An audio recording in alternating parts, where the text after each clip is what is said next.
എല്ലാവർക്കും മെയിനായിട്ടുള്ളൊരു ഡൗട്ട് അതൊന്ന് ക്ലിയർ ചെയ്ത് കേട്ടോ.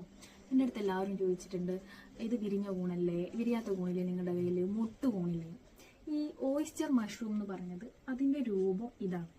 അതായത് ഫ്ലവർ ടൈപ്പ് എന്നാ പറയാം. ഫ്ലവർ പോലെ വിരിഞ്ഞ് നിൽക്കുന്ന കൂണായിരിക്കും ഓയിസ്റ്റർ മഷ്റൂം. ഇതേ. പിന്നെ നിങ്ങൾ ഈ പറയുന്ന മൊട്ടുകൂൺ, അത് ബട്ടൺ മഷ്റൂമാണ്. ആ ബട്ടൺ മഷ്റൂം നമുക്ക് വരുന്നത് ഈ കേരളത്തിന് പുറത്ത്, അതായത് ഊട്ടി, കൊടൈക്കനാൽ പോലുള്ള സ്ഥലങ്ങളിൽ നിന്ന് കേരളത്തിലേക്ക് വരുന്നതാണ്. പിന്നെ ചില ആളുകൾക്കുണ്ടല്ലോ ഈ മഷ്റൂം എങ്ങനെ പാചകം ചെയ്യണമെന്ന് അറിയില്ല. അപ്പോൾ അവർക്ക് വേണ്ടിയിട്ടാണ് ഇന്നത്തെ വീഡിയോ. വളരെ സിമ്പിളായിട്ടും എന്നാൽ അധിക സമയമൊന്നും ഇല്ലാതെ നമുക്കൊരു മഷ്റൂം റെസിപ്പി എങ്ങനെ റെഡിയാക്കാമെന്ന് നോക്കാം.